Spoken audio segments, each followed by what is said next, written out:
Dans cette étude sur la vie divine de Sri Aurobindo, dans le chapitre intitulé L'homme et l'évolution, l'auteur remet en question l'idée même de l'évolution. Il explique que bien que l'univers émerge à partir de principes fondamentaux et que la réincarnation soit une réalité, il n'y a pas de preuve d'une évolution spirituelle de l'être individuel. Sri Aurobindo présente l'idée que chaque être appartient à un type spécifique et reste limité par les paramètres de ce type, même s'il devient de plus en plus complexe. Il affirme qu'il n'y a pas de but ou d'objectif ultime vers lequel évoluer et que tout ce qui est nécessaire existe déjà. Il souligne que si une nouvelle espèce émerge, elle ne viendra pas de l'humanité telle qu'elle est aujourd'hui. Cette perspective remet en question les croyances traditionnelles sur l'évolution et peut être perçue comme une remise en cause radicale de cette idée. Sri Aurobindo présente cette idée pour montrer que la réalité peut exister à différents niveaux et que la vraie source de l'évolution se situe au-delà de la surface apparente des choses. Ce passage explore l'objection à l'évolution et affirme qu'aucun autre type d'animal ne montre de signes d'évolution au-delà de lui-même. Cela remet en question l'idée selon laquelle l'homme est le seul à avoir évolué et suggère qu'il y a peut-être eu une pression évolutive temporaire qui a conduit à l'apparition de l'homme, mais qui s'est ensuite dissipée. La vision proposée par Sri Aurobindo est que l'évolution ne concerne qu'une petite partie de l'humanité, celle qui aspire à une conscience supérieure. Lorsque cette aspiration est réalisée, la pression évolutive s'apaise et une nouvelle espèce émerge. Dans ce texte, l'auteur aborde la question de l'évolution de l'humanité. Il affirme que malgré les progrès scientifiques et technologiques, l'essence de l'être humain n'a pas changé au cours des derniers milliers d'années. Selon lui, l'idée de progrès humain est une illusion, car l'homme continue de manifester les mêmes capacités, qualités et défauts depuis les débuts de la civilisation. Il soutient que l'être humain a seulement accumulé des connaissances sur le monde physique et a amélioré son utilisation utilitaire des lois de la nature, mais n'a pas réellement progressé sur le plan fondamental de sa nature et de son comportement. L'auteur souligne également les conséquences négatives de la technologie et de la déconnexion de l'homme par rapport à la réalité. Il conclut en suggérant que l'humanité pourrait finalement retomber à un niveau de normalité, où toutes les impulsions créatives et idéalistes actuelles seront réduites et les facultés intellectuelles supérieures s'affaibliront. Dans ce texte, l'auteur souligne que nos conduites primaires sont axées sur la nourriture, la procréation, la survie et la protection. Maslow a développé une pyramide dans laquelle il affirme que lorsque les besoins les plus bas sont satisfaits, d'autres besoins apparaissent. Cependant, influence du psychic being ou de l'être psychique permet à l'homme de dépasser ses comportements instinctifs. C'est grâce à cette influence que l'homme se pose des questions sur le sens de sa vie, sur la réalisation d'idéaux et sur ses relations avec les autres. Néanmoins, l'auteur affirme que malgré les progrès réalisés, l'homme moderne n'est pas plus sage, plus spirituel ou plus créatif que les sages, mystiques et artistes du passé. Il est seulement capable de s'appuyer sur leur réalisation. L'idée que l'homme puisse se libérer de sa demi-connaissance et de son ignorance est remise en question, suggérant que cela pourrait être impossible selon certaines traditions religieuses et spirituelles. La nature de l'esprit est liée à celle du corps dans lequel il est emprisonné. La seule manière de se libérer de l'ignorance imposée par la matière est d'améliorer autant que possible sa condition dans les limites du corps. Une fois que l'on se débarrasse de son corps, on pourra enfin accéder à une conscience supérieure. Tant que l'on est enfermé dans ce cercle mental, on ne peut pas s'échapper de cette ignorance. Il est également possible que l'âme évolue spirituellement à travers les renaissances successives, en passant d'une forme de vie à une autre. Cependant, il n'est pas certain que la renaissance vise réellement une évolution quelconque. Certaines traditions associent la renaissance à une récompense ou une punition en fonction de nos actions passées, mais il n'est pas question d'une évolution progressive vers des formes de vie supérieures. Si l'évolution existe, l'homme en est le stade ultime, car grâce à lui il est possible de rejeter la vie terrestre et d'accéder à une forme de libération, que ce soit au paradis ou au nirvana. Cette vision n'attire pas les jeunes car elle implique de souffrir pour obtenir une meilleure vie future.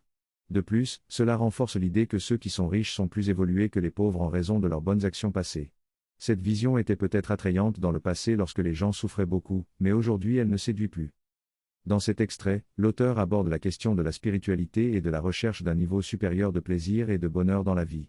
Il mentionne que dans les temps anciens, la vie était si difficile et pénible que les gens aspiraient à trouver un sens plus élevé de la vie et à être bons envers les autres pour espérer une vie meilleure. Cependant, de nos jours, dans les parties du monde où les conforts physiques, économiques et intellectuels sont abondants, les jeunes remettent en question la nécessité de la spiritualité.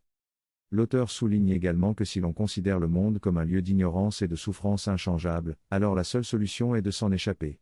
Cependant, même si l'on pense que le monde n'est pas entièrement ignorant, mais seulement cet aspect de la vie terrestre, l'auteur suggère qu'il existe d'autres valeurs, spirituelles qui peuvent être encore plus profondément enrichissantes. L'auteur reconnaît que cette argumentation n'est pas complète et que plusieurs objections peuvent être soulevées.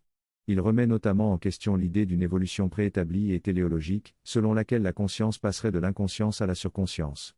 Il explique que ces idées peuvent être contestées d'un point de vue scientifique, qui soutient que tout se produit par hasard, sans but précis. En conclusion, l'auteur souligne qu'il est nécessaire d'approfondir cette question pour comprendre les différentes perspectives et objections qui peuvent être soulevées. La vie peut sembler dénuée de sens et de but, surtout lorsqu'on a atteint un certain niveau de confort matériel. Les parties du monde où les gens sont le plus à l'aise, où tous leurs besoins sont satisfaits, sont souvent celles avec les taux de suicide les plus élevés. La dépression et le vide peuvent s'installer lorsque les désirs et ambitions ont été comblés et que rien ne satisfait plus. Les personnes affluent alors vers les drogues et autres moyens pour échapper à la tristesse de l'existence. Ce problème est devenu si grave que de plus en plus de gens se tournent vers les médicaments psychiatriques pour y faire face. D'un point de vue scientifique, il est soutenu que l'énergie agit mécaniquement sans but précis. D'un point de vue métaphysique, certains considèrent que l'infini et l'univers ont déjà tout en eux, qu'il n'y a rien à accomplir ni à ajouter, et donc pas de progression ni de but émergent. Tout est déjà là. Cependant, certaines écoles de pensée, comme celle du yoga intégral de Sri Aurobindo, soutiennent l'existence d'une évolution spirituelle. Selon cette perspective, l'infini se déverse dans l'univers et quelque chose de nouveau émerge constamment, créant ainsi une évolution. L'apparition de cette évolution est le résultat de la nouveauté, et non pas un produit des formes précédentes. En conclusion, la recherche d'un sens de la vie et d'un but est un défi majeur pour l'humanité. Certains se tournent vers la religion pour trouver des réponses, tandis que d'autres cherchent des explications dans la science et la métaphysique. Il semble y avoir une compréhension croissante de l'importance de donner un sens à nos vies et de trouver un but qui transcende les désirs et ambitions individuelles. Dans cet extrait, l'auteur discute du concept d'évolution et propose que derrière l'apparence de l'énergie inconsciente se trouve une conscience secrète qui pousse l'évolution des formes. Il souligne que l'existence d'une volonté évolutive et d'une intention innée peut être rationnellement acceptée.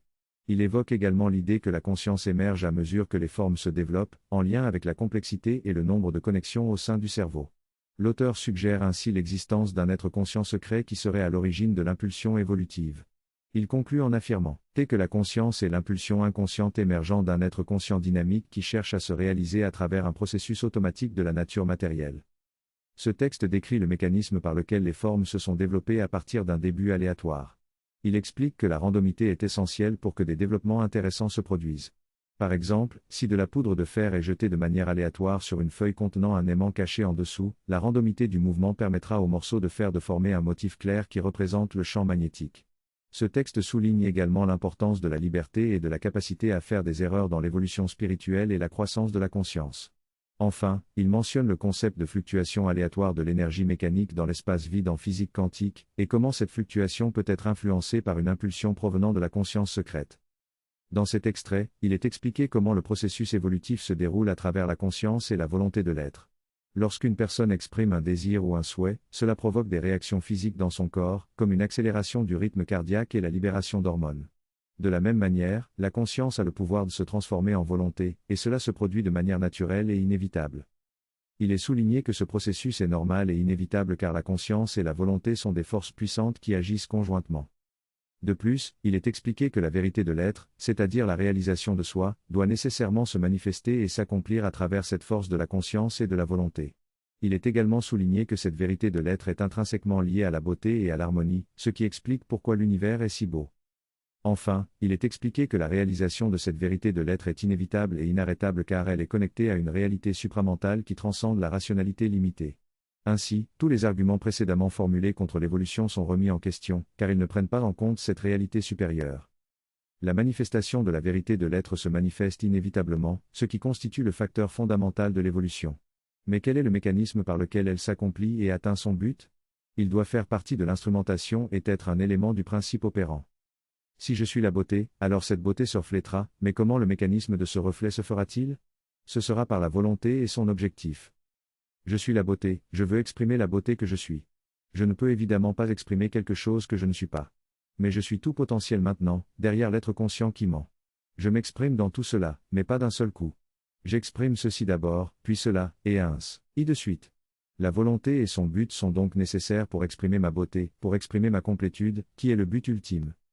Si l'expression de la complétude est l'une des intentions, cela ne peut pas s'arrêter avec l'être humain. Cela doit aller plus loin, aussi loin que nécessaire pour atteindre la complétude. La volonté et son but font donc partie de l'instrumentation, des moyens par lesquels cela se fait, en tant qu'élément du principe opérant.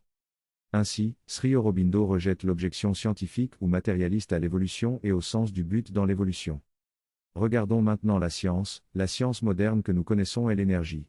Mais cette énergie est mécanique. Nous devons maintenant reconnaître que cette énergie mécanique est une énergie consciente, ou plutôt subconsciente ou inconsciente mais consciente en secret. L'énergie est une expression de la conscience, c'est la conscience devenue énergie, qui devient matière. Si nous ramenons cette dernière étape de la conscience en arrière, alors quoi que soit cette conscience, elle doit être ce qui anime l'énergie à créer ses formes et à s'exprimer. Et si cette conscience est complète, transcendant la raison, alors elle doit s'exprimer non seulement par la raison, mais aussi au-delà de la raison pour exprimer sa transcendance. L'évolution n'est pas terminée tant qu'elle n'a pas atteint ce but, car elle doit se représenter elle-même.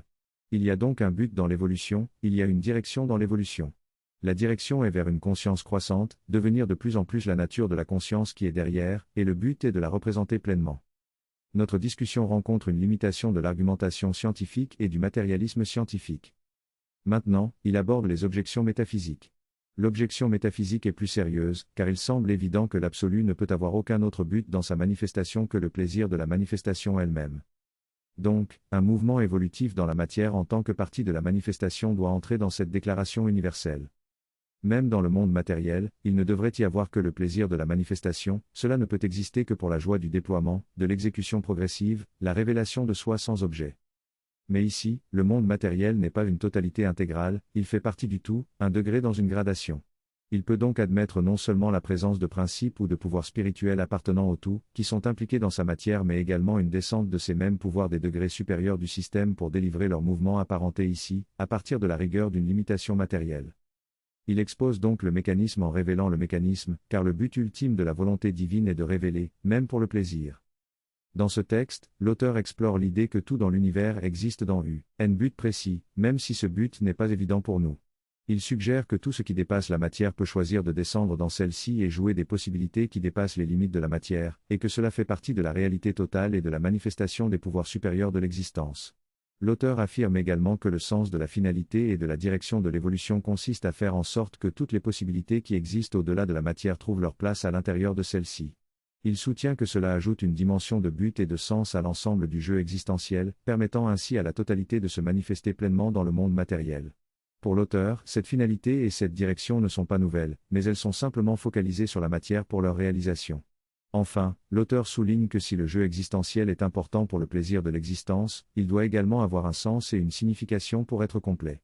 Une pièce de théâtre sans dénouement ou sans révélation finale pourrait être un exemple d'une telle existence, mais l'auteur propose également que la possibilité d'un dénouement intentionnel ou prédéterminé est également plausible. En utilisant l'analogie du cinéma, l'auteur suggère que la finalité de l'évolution terrestre pourrait être perçue comme une œuvre d'art cinématographique sans réponse ou une balance incertaine de solutions suspendues, mais qu'une résolution prévue ou inhérente a également une possibilité convaincante. Dans ce texte, l'auteur explore l'idée d'une crise dans un film, où le personnage principal doit faire un choix crucial. Cependant, au moment où le personnage pense que le film s'arrête, le réalisateur laisse le spectateur décider de la fin. L'auteur souligne que cette décision n'est pas satisfaisante car les spectateurs veulent voir les conséquences des choix du personnage. Par la suite, l'auteur fait une analogie entre cette situation cinématographique et l'évolution de la Terre, suggérant que nous sommes toujours sur le point de basculer vers différentes directions et que c'est à nous de choisir quelle direction prendre. L'auteur explore ensuite le concept de l'ananda, le principe secret qui soutient toute existence et toute activité. L'ananda inclut une délectation dans la réalisation de la vérité inhérente à l'être. L'auteur souligne également l'importance de la transition entre l'être et le devenir, et que cette transition rend l'ananda plus complet. Enfin, l'auteur évoque la présence de l'ananda dans la force et la volonté d'être, où il est dit que la vérité inhérente à l'être est présente et influence chaque étape de l'énergie en mouvement. En résumé, l'auteur soulève l'importance de voir les conséquences des choix, explore le concept de l'ananda et met en évidence la présence de la vérité inhérente à l'être dans la force et la volonté d'être. L'homme représente une force consciente cachée, qui, à travers l'évolution, permet à sa véritable nature de se révéler. Cette force consciente est à la fois l'agent exécutif de nos actions et la connaissance de leur signification. Ainsi, chaque vérité que la divinité expérimente est pleinement comprise et exprimée à travers cette conscience. Cela implique que l'évolution spirituelle peut se réaliser à travers la matérialité et que la complétude divine peut se manifester à travers une partie de l'ensemble. Cependant, il est important de distinguer l'évolution spirituelle de l'évolution physique, car elles sont différentes par nature. La théorie de l'évolution spirituelle doit être considérée indépendamment de la théorie scientifique de l'évolution physique, bien qu'elle puisse utiliser cette dernière comme un moyen nécessaire pour sa propre réalisation. Cette compréhension nous donne une clarté profonde sur le processus évolutif et nous rappelle que notre essence divine est la source de notre devenir. En nous abandonnant consciemment à cette force divine, nous permettons à notre potentiel divin de se réaliser pleinement. Dans cette synthèse, il est expliqué que si l'on se rend pleinement à la mère, sous-entendu mère divine, elle peut nous transformer instantanément. Cependant, il est nécessaire de se rendre pleinement, sans réserve. Pour cela, il faudra d'abord prendre conscience de ce que nous sommes, puis nous abandonner complètement. C'est en combinant ces deux étapes que la transformation peut avoir lieu. Pour y parvenir, il faut avoir l'aspiration d'être conscient, ce qui permettra à la mère de remplir cette partie de nous et de nous rendre plus conscients. Avec cette prise de conscience, nous développerons également une plus grande plasticité, nous permettant ainsi de nous abandonner complètement. Le cycle de transformation consiste donc en la conscience, la plasticité et la reddition. Ces trois éléments sont reliés et se développent progressivement. Finalement, cette démarche est présentée comme le mécanisme fondamental de l'évolution et du sens de notre vie. Nous sommes invités à méditer sur ces concepts avant de continuer notre exploration la semaine prochaine.